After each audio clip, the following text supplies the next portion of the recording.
और जितना सुंदर परिभाषा सनातन धर्म का पवित्र कुरान में दिया गया है दोस्तों, उतना सुंदर परिभाषा किसी भी धर्म ग्रंथ में नहीं दिया गया है। जबकि सभी धर्म ग्रंथों में इसी सनातन धर्म की चर्चा किया गया है, लेकिन जितना सुंदर इस पवित्र कुरान में दिया गया है उतना सुंदर परिभाषा किसी धर्म ग्रंथ में नहीं दिया गया है। कि दीन माने धर्म, जीवन प्रणाली, वह विधान जिस पर मनुष्य की विचारधारा और कार्य प्रणाली आदि सब कुछ अविलंबित हो। नमस्कार दोस्तों, आज मैं असली सनातन धर्म की बात करने जा रहा हूँ, जो इस पृथ्वी के लगभग 8 बिलियन अर्थात 800 करोड़ मनुष्यों ने सनातन धर्म को अपनाया हुआ है, जिसमें आप भी शामिल हैं और हम भी शामिल हैं।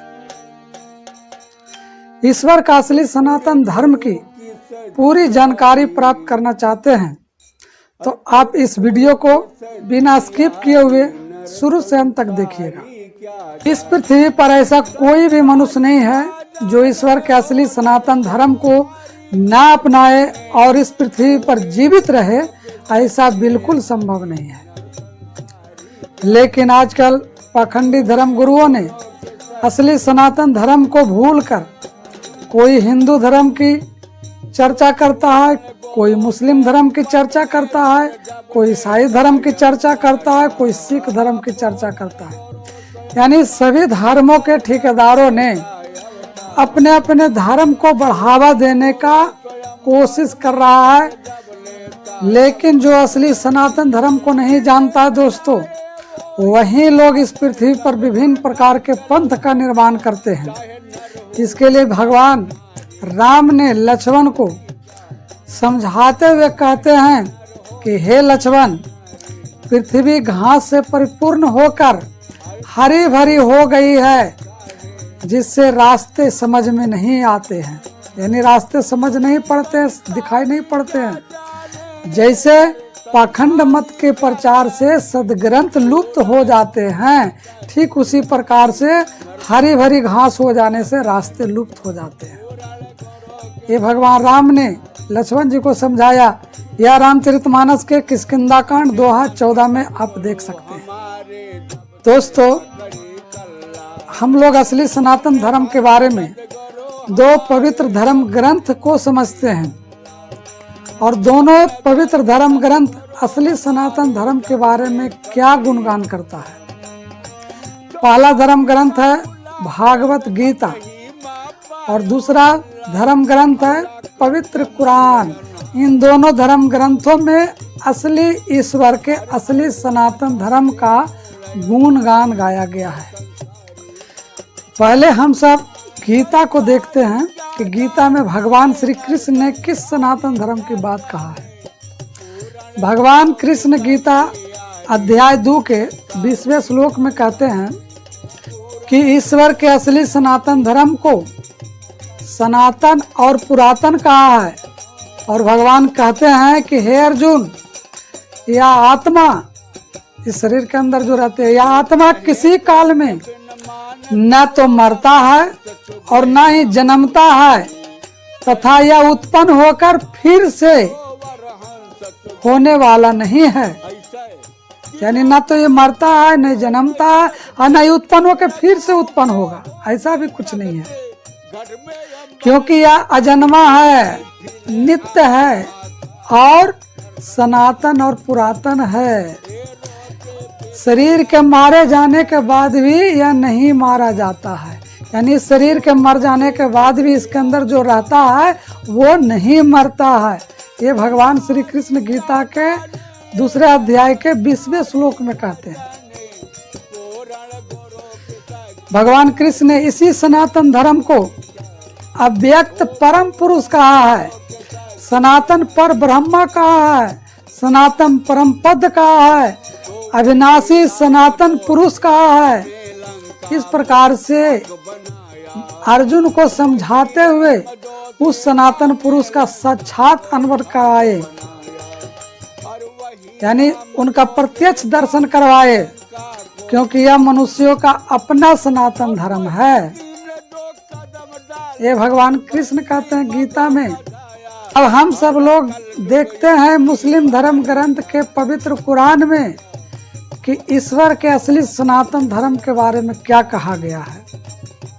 और जितना सुंदर परिभाषा सनातन धर्म का पवित्र कुरान में दिया गया है दोस्तों, उतना सुंदर परिभाषा किसी भी धर्म ग्रंथ में नहीं दिया गया है। जबकि सभी धर्म ग्रंथों में इसी सनातन धर्म की चर्चा किया गया है, लेकिन जितना सुंदर इस पवित्र कुरान में दिया गया है उतना सुंदर परिभाषा किसी धर्म ग्रंथ में नहीं दिया गया है। आप लोग सोच रहे होंगे कि या तो मुस्लिम का धर्म ग्रंथ है, मुस्लिम का ही धर्म है, हिंदू कैसे जानेगा। नहीं दोस्तों, यह बिल्कुल गलत धारणा बनाया गया है। आप पवित्र कुरान को भी पढ़ेंगे ना तो उसमें लिखा हुआ है कि मनुष्यों का पवित्र धर्म ग्रंथ है, मनुष्यों का, लेकिन इसे मुस्लिमों ने एक जातीय धर्म ग्रंथ बना के रख दिया गया। ठीक उसी प्रकार से गीता को भी मनुष्यों का धर्म ग्रंथ कहा गया है।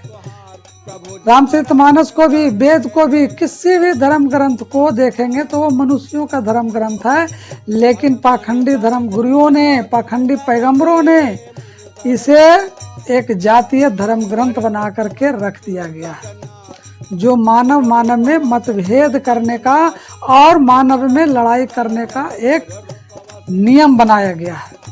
तो दोस्तों, पवित्र कुरान क्या कहता है दीन के बारे में, धर्म के बारे में, या आज हम सब लोग देखेंगे।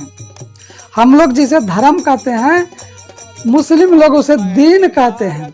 और पवित्र कुरान में दीन एक ही होता है, दूसरा नहीं होता है। मुस्लिम धर्म ग्रंथ में कहा गया है कि दीन एक है, यानी धर्म है जो एक है, कोई दो नहीं हो सकता, तीन नहीं हो सकता। तो एक कैसे है इसे हम देखते हैं। तो पवित्र कुरान कहता है दोस्तों कि दीन माने धर्म, जीवन प्रणाली, वह विधान जिस पर मनुष्य की विचारधारा और कार्य प्रणाली आदि सब कुछ अविलंबित हो, मतलब देर न लगे। विलंबित मतलब देर न लगे, विलंब न हो, वो मनुष्य का अपना धर्म है। ये मंझला साइज कुरान में मिलेगा आपको।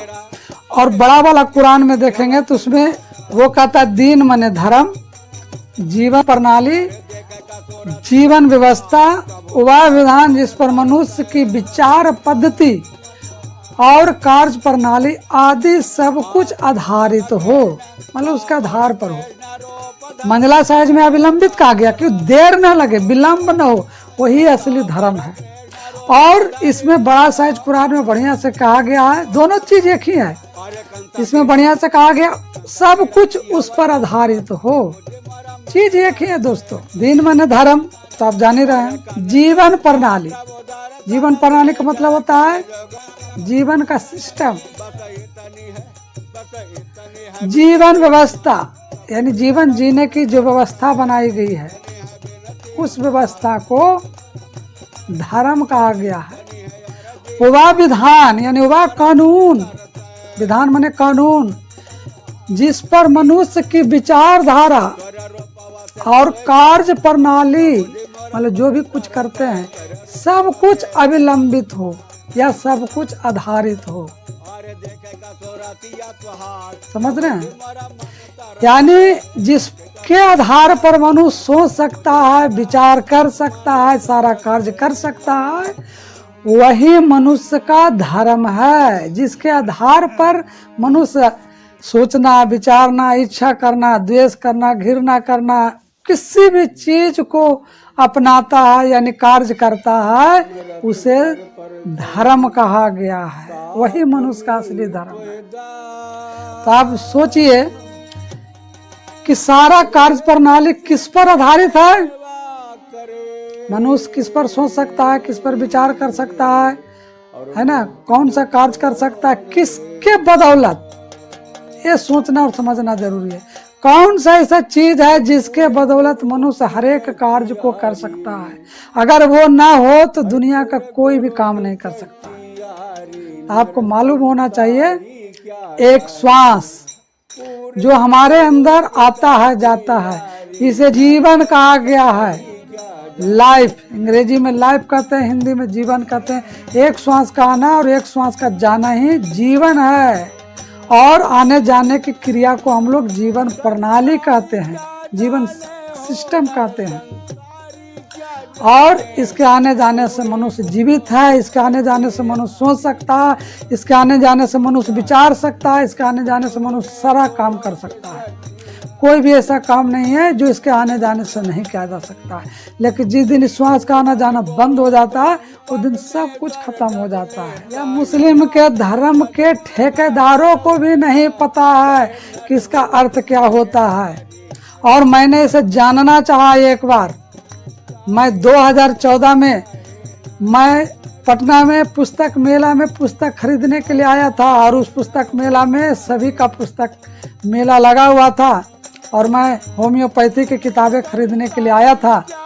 लेकिन मैंने देखा कि एक मुस्लिम स्टॉल लगा हुआ है, और मुस्लिमों में एक आदमी ISI आतंकवादी के बारे में बताया जा रहा था।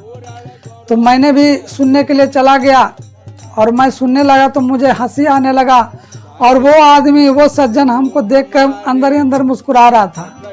उसको क्या फील हो रहा था भगवान जाने। दोस्तों खैर उसका एक कुछ बुकलेट मैंने लिया और वहाँ से चलते बना, और जब घर में आया तो मुझे लगा कि पवित्र कुरान के बारे में इससे क्यों ना पूछ दें कि इस दिन का अर्थ जानता भी है या नहीं जानता है। तो उसमें बुकलेट में दिल्ली का नंबर था दोस्तों, और मैंने दिल्ली का नंबर समझ के उसे फ़ोन किया।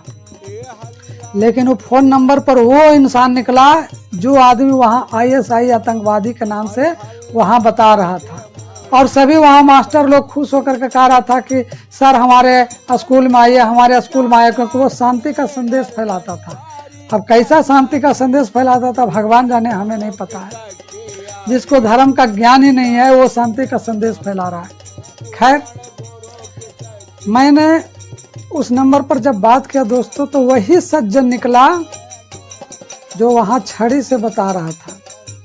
हमने आवाज़ पकड़ लिया और मैंने कहा आदाब सर, नमस्कार सर, मैं नालंदा जिला से फलाने फलाने व्यक्ति बोल रहा हूँ।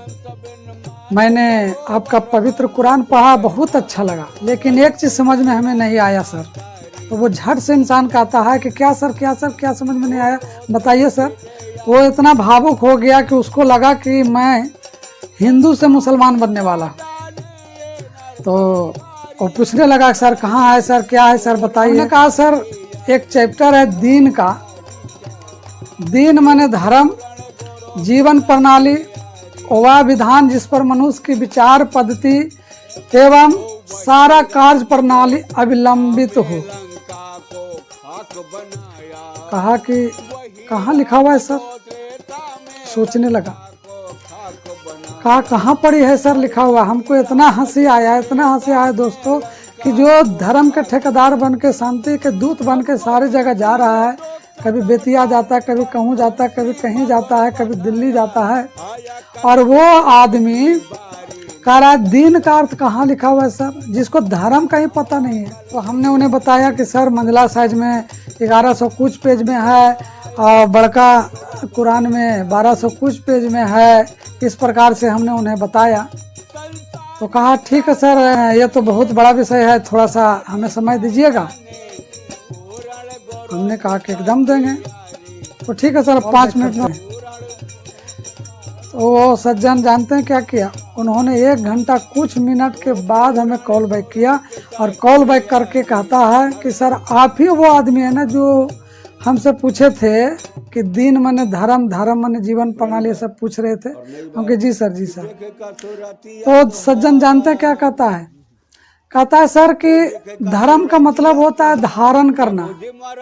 तो हमने उन्हें कहा कि सर धर्म का मतलब धारण करना होता है, तो हम भी जानते हैं, अपनाना, धारण करना, ये तो हम भी जानते हैं सर, लेकिन आपके कुरान में जो लिखा हुआ है ना, दीन माने धर्म, जीवन प्रणाली, वह विधान जिस पर मनुष्य की विचारधारा और कार्य प्रणाली आदि सब कुछ अविलंबित हो, इसका अर्थ हमें बताइए ना सर। अब उसके तो तरेगन दिन में लौकने लगा। उन्होंने कहा कि सर ये तो बहुत लंबा विषय है, बहुत बड़ा विषय है, ये है वो है, इस पर डिस्कस बैठ करके किया जा सकता है, फ़ोन पर किससे बात होगा। हमने कहा कि ठीक है सर, कोई बात नहीं, हम कल मिले सर। कहा कल कौन दिन है? हम कहा शनिवार है। कहता सर हमको तो बेतिया का प्रोग्राम है सर, तो होली का समय था। हमने कहा होली के बाद मिले सर? तो कहता कि हाँ हाँ होली के बाद मिले। एक दिन खुदा न खास्ते हम भी उसके पीछा ही पड़ गए दोस्तों। उसके जहाँ वो रहता था, मैं नाम नहीं बताऊंगा, पटने के हैं, कहाँ पढ़ के हैं ये नहीं बताऊंगा, लेकिन वो पूरा दिल्ली तक रनिंग करते हैं, दीन का प्रचार करते हैं, शांति दूत बन करके शांति का संदेश फैलाते हैं, लेकिन दीन का अर्थ नहीं जानते हैं दोस्तों। तो उनसे 4 घंटा बात हुआ, बेचारा अस्त व्यस्त हो गए, वो अंदर से पगला गए, चिड़चिड़ा हो गए थे अंदर से कि कौन सज्जन के फेरा में पड़ गए। और वो कहते हैं कि अगली बार सर फिर हम लोग मिल के बैठेंगे और अगली बार डिस्कस होगा। हमने कहा देखो इस मूर्ख को, जिस दिन का एक लाइन में परिभाषा है, 3 माने धर्म, धर्म माने जीवन प्रणाली, वह विधान जिस पर मनुष्य की विचारधारा आदि कार्य प्रणाली आदि सब कुछ अवलंबित हो, उसका एक लाइन में परिभाषा है, एक श्वास का आना, एक श्वास का जाना, ये मनुष्य का दिन है, ये मनुष्य का धर्म है, ये मनुष्य की जीवन प्रणाली है। और इसके बारे में कहता है लंबी चौड़ी बात करेंगे। कुरान नहीं आता है, मोहम्मद साहब ने इसे ज्ञान नहीं दिया, क्योंकि मोहम्मद साहब कब के आए थे। तो दोस्तों आपको धर्म का अर्थ भी मालूम होना चाहिए, क्योंकि धर्म के ठेकेदारों ने किताब पढ़ के आपको बताएगा कि धर्म का अर्थ क्या होता है। जैसे ही मुस्लिम के धर्म के ठेकेदार ने किताब पढ़ करके इन्होंने खोजा, हिंदू धर्म ग्रंथों में खोजा कि धर्म का अर्थ क्या होता है, तब जाके वो हमको उत्तर दिया। और वो भी उत्तर कैसा दिया जो हमने आपको बता दिया। तो आप लोग सबसे पहले ये जानिए कि धर्म का अर्थ क्या होता है। धर्म संस्कृत के द्रि धातु शब्द से बना हुआ है दोस्तों, द्रि धातु शब्द से। और ध्री का मतलब क्या होता है? धारण करना, अपनाना, यानी किसी चीज को हम धारण करते हैं, किसी चीज को अपनाते हैं, उसे धर्म कहा गया है। और हम सब अपने जीवन में बहुत चीज अपनाते हैं जिसका कोई अंत नहीं है, वो सब हमारा धर्म ही कहलाता है। लेकिन एक धर्म असली ईश्वर का है दोस्तों, जो अनादि है, अनंत है, जिसकी न शुरुआत है न अंत है, उसे अनादि कहा गया, अनंत कहा गया है, उसे असली सनातन धर्म कहा गया है। और वो सनातन धर्म कब अपनाया जाता है? जब बच्चा इस पृथ्वी पर माँ के गर्भ से पहला पहला आता है। सोचने का विषय है दोस्तों कि जब मनुष्य इस संसार में आता है, बच्चे के रूप में आता है, हम भी आए, आप भी आए, तो जब हॉस्पिटल में जन्म होता है तो वहाँ डॉक्टर, नर्स या गार्जियन जो भी होते हैं, वो सबका ध्यान उस बच्चे पर रहता है, श्वास लेगा या नहीं लेगा, लेगा या नहीं लेगा, लेगा या नहीं लेगा। और जैसे ही बच्चा श्वास लेने लगता है दोस्तों, क्या होता है? श्वास के बिना वह नीला होता है, और जैसे ही श्वास आने लगता है वो लाल बन जाता है। तो ये है दोस्तों पहला धर्म, जब बच्चे ने उस श्वास को अपनाया। और अगर बच्चा श्वास को नहीं अपनाता तो क्या होता? उसे सफेद पुतली में बांध के फेंक दिया जाता, जमीन में गाड़ दिया जाता।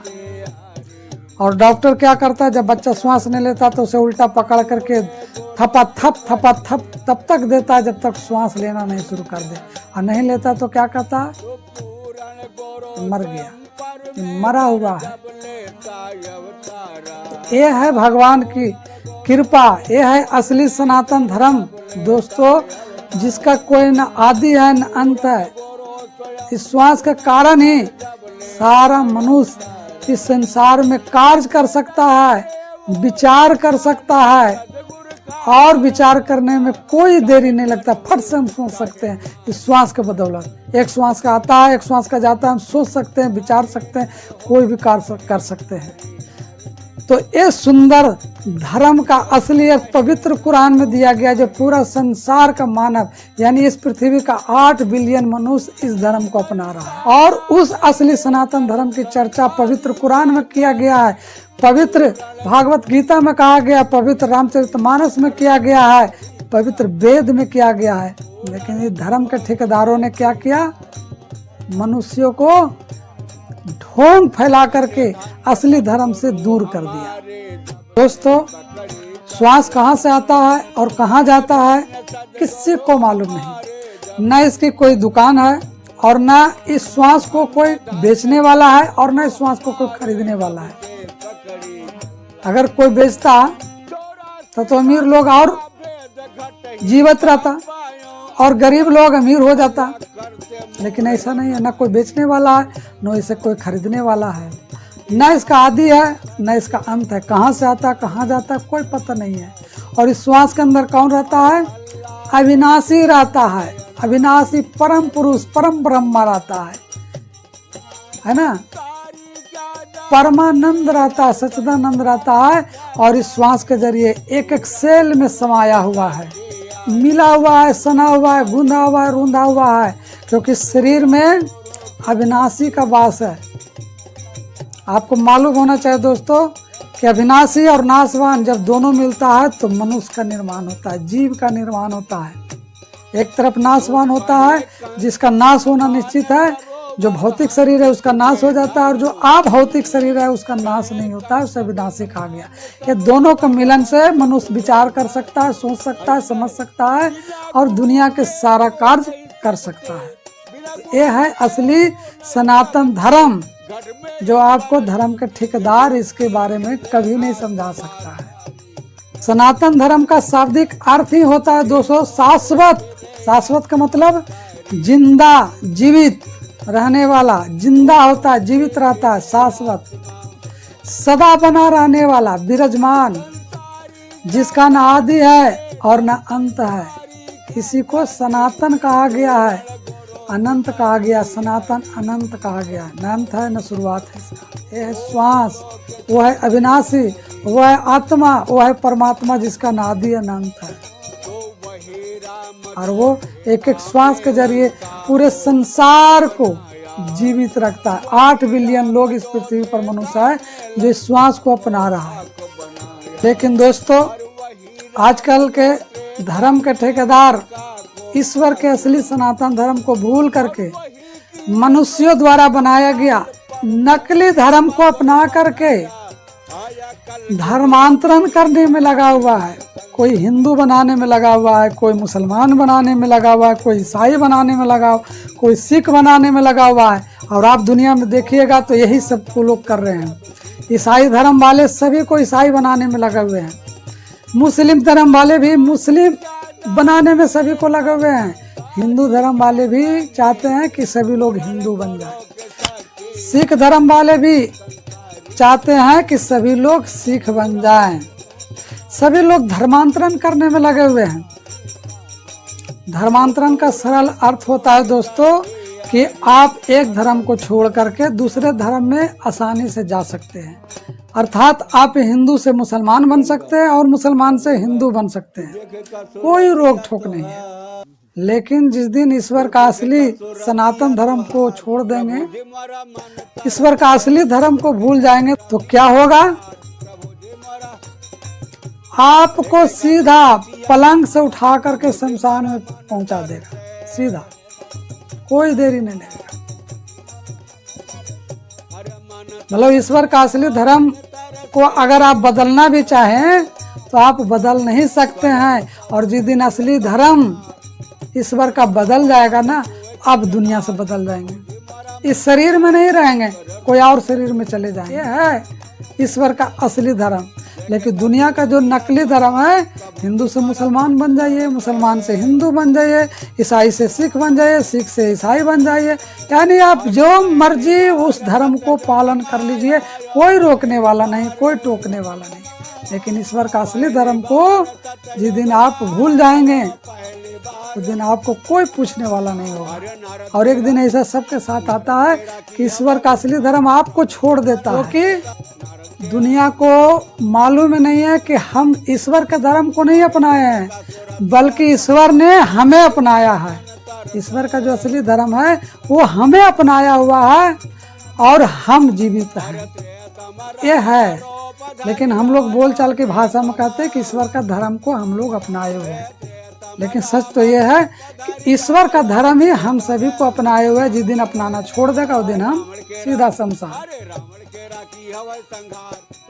तो ये है असली धर्म। सनातन धर्म को अगर बोलचाल की भाषा में कहा जाए दोस्तों, तो इसका अर्थ ही होता है सनातन, यानी तन में, इस शरीर में जो सना हुआ है, रूंधा हुआ है, गूथा हुआ है, उसे सनातन कहा जाता है। यानी एक एक सेल में जो सना हुआ है, रूंधा हुआ है, मिला हुआ है, गूथा हुआ है, उसे सनातन कहा गया। और यही हमारा धर्म है, इसीलिए उसे सनातन धर्म कहा गया है।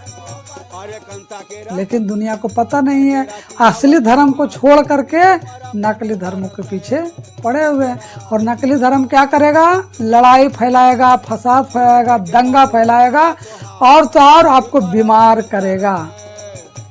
आने वाले मेरा वीडियो में देखिएगा कि जो नकली धर्म को जो अपनाए हुए हैं क्या करता है, मनुष्य को बीमार करता है। ये हम नहीं कह रहे हैं, विश्व के महान वैज्ञानिक डॉक्टर हैनमन का एक खोज है। हम भी तुरंत हम लेकर आएंगे, अभी हम तुरंत इस वीडियो को लेकर के आएंगे, चिंता मत कीजिए। यह श्वास आता है दोस्तों, इसीलिए हम डॉक्टर हैं, इसीलिए इंजीनियर हैं, इसीलिए बैरिस्टर हैं, इसीलिए कलेक्टर हैं, इसीलिए कुछ भी हैं। कोई माता है, कोई पिता है, कोई भाई है, कोई बंधु है, सब कुछ है। और जिस दिन श्वास का आना जाना बंद हो जाएगा, उस दिन ना तो कोई गर्लफ्रेंड रहेगा, ना कोई किसी का बॉयफ्रेंड रहेगा, और ना कोई डार्लिंग रहेगा, ना कोई बार्लिंग रहेगा, कुछ नहीं रहेगा। इसी श्वास की कृपा से 8 बिलियन लोग अपनी पहचान बनाए हुए हैं। और यही है असली सनातन धर्म, जो अविनाशी ईश्वर का अपना धर्म है। लेकिन पाखंडी गुरुओं से आप बचकर रहिए और असली ईश्वर के सनातन धर्म को जानने के लिए समय के महापुरुष की खोज कीजिए। इस सनातन धर्म के बारे में भगवान राम अयोध्या वासियों को लंका से जब आए थे ना, तब सुनाए थे। और क्या कहा उन्होंने? सभी को अपने राज दरबार में बुला के कहे कि नर्तन भविवारित कहुबेरो, सन्मुख मरुत अनुग्रह मेरो। यह मनुष्य शरीर है जो इस भवसागर से पार करने के लिए एक नौका, एक बेड़ा है। और इस शरीर में आती जाती जो हवा है, श्वास है, ये सक्षात तुम पर मेरी कृपा है। सक्षात आप देख लीजिए ना, आप अपने अंदर ही देख लीजिए, श्वास आता है या नहीं जाता है, श्वास आता है नहीं आता, आता है नहीं आता है, आता है तो हम जीवित हैं, ये सक्षात कृपा है। और जिस दिन आना जाना बंद हो जाएगा, उस दिन हम सुन सकते हैं, ना बोल सकते हैं, ना समझ सकते हैं, ना कोई विचार कर सकते, कुछ नहीं कर सकते हैं, और सीधा वही। तो ये है असली भगवान की कृपा। भगवान राम ने इसके बारे में समझाया दोस्तों, जब पूरा शुरू से अंत कर दिए, तो जानते हैं अयोध्या वासियों ने उनका पैर पकड़ लिया और रोने लगा और कहा, प्रभु आप जैसा हितकारी बात करने वाला कोई दुनिया में नहीं है। एक आप हैं, एक आपके भगत हैं जो बिना निस्वार्थ भाव के भलाई की बात करता है और बाकी सब स्वार्थ की बात करता है। यहाँ तक कि हमारे माता पिता भी स्वार्थपरायण शिक्षा देते हैं। यह है असली ज्ञान। जब असली ज्ञान मिलता है ना दोस्तों, तब समझ में आता है ईश्वर का असली धर्म। ये पाखंडी ज्ञान देंगे तो यह धर्म फैलाएंगे, ये दुनिया में लड़ाई दंगा फसाद करवाएंगे, लेकिन मानवता स्थापित नहीं कर पाएंगे, ईश्वर का असली धर्म नहीं स्थापित कर पाएंगे। भगवान राम अपने समय के जीता जागता महापुरुष थे, भगवान कृष्ण अपने समय के जीता जागता महापुरुष थे, भगवान बुद्ध अपने समय के जीता जागता महापुरुष थे, कबीर साहब अपने समय के जीता जागता महापुरुष थे, गुरु नानक देव अपने समय के जीता जागता महापुरुष थे। जब जब इस पृथ्वी पर मनुष्य आया दोस्तों, तब तब महापुरुष को भी इस पृथ्वी पर आना पड़ा, तब जाना असली ईश्वर के सनातन धर्म को। और जो महापुरुष संसार से चले जाते हैं ना दोस्तों, वो आपके किसी काम नहीं आएंगे। जो जीवित मनुष्य है उसके किसी काम ना आएंगे, क्योंकि जीवित मनुष्य के लिए जीवित महापुरुष चाहिए और समय के महापुरुष चाहिए, जो आपको सिखा सकता है, समझा सकता है, बता सकता है और अनुभव करा सकता है, जीते जी स्वर्ग में पहुंचा सकता है। ये होता है समय के महापुरुष। दोस्तों, इस प्रकार से महापुरुषों का सिलसिला इस पृथ्वी पर चलता रहता है और असली ईश्वर के, असली सनातन धर्म की स्थापना इस पृथ्वी पर होता रहता है। इसीलिए भगवान श्री कृष्ण अर्जुन को समझाते हैं कि हे अर्जुन, जब जब धर्म की हानि होती है तब तब मैं अपने रूप को रचता हूँ और धर्म की स्थापना करता हूँ तथा दुष्टों का संहार करता हूँ, यानी सफाया करता हूँ। समझने की बात है दोस्तों। भगवान क्या कहते हैं? मैं अपने रूप को रचता हूँ। ये जो रूप मेरा देख रहे हो, ये मेरा रूप नहीं है, मेरा रूप कुछ और है, जिसका ना आदि है ना अंत है, जो सनातन है, वो मेरा अपना रूप है। और उस रूप को मैं रचकर सशरीर मौजूद होता हूँ और धर्म की स्थापना करता हूँ, जो मेरा अपना सनातन धर्म है, और पापियों का संहार करता हूँ, दुष्टों का नाश करता हूँ। तो दोस्तों, आप भी अगर उस सनातन धर्म को जानना चाहते हैं जो आपका अपना धर्म है, तो समय के जीते जागते महापुरुष की खोज करना पड़ेगा, और जब आप खोज करेंगे तो आपको जरूर मिलेंगे। ऐसी बात नहीं है, बार बार इस संसार में आते हैं और पावरफुल होकर के आते हैं। जब जब समय बढ़ता है तब तब अपने पावर के साथ आते हैं, और इस समय भी वो आपको मौजूद मिलेंगे और आपको अपने अंदर के असली धर्म के बारे में जनाएंगे। तो वीडियो देखने के लिए बहुत बहुत धन्यवाद। फिर मिलते हैं अगले वीडियो में, तब तक आप मेरे चैनल पर बने रहें। वीडियो अच्छा लगा है तो लाइक जरूर कीजिएगा, चैनल को सब्सक्राइब जरूर कर लीजिएगा, क्योंकि इस पर ऐसे ऐसे वीडियो आने वाले हैं जो कोई नहीं बताएगा। और अच्छा लगे तो ज़्यादा से ज़्यादा लोगों तक शेयर कीजिए, ताकि 8 बिलियन लोग मनुष्य असली धर्म को, असली सनातन धर्म को जान सके। धन्यवाद।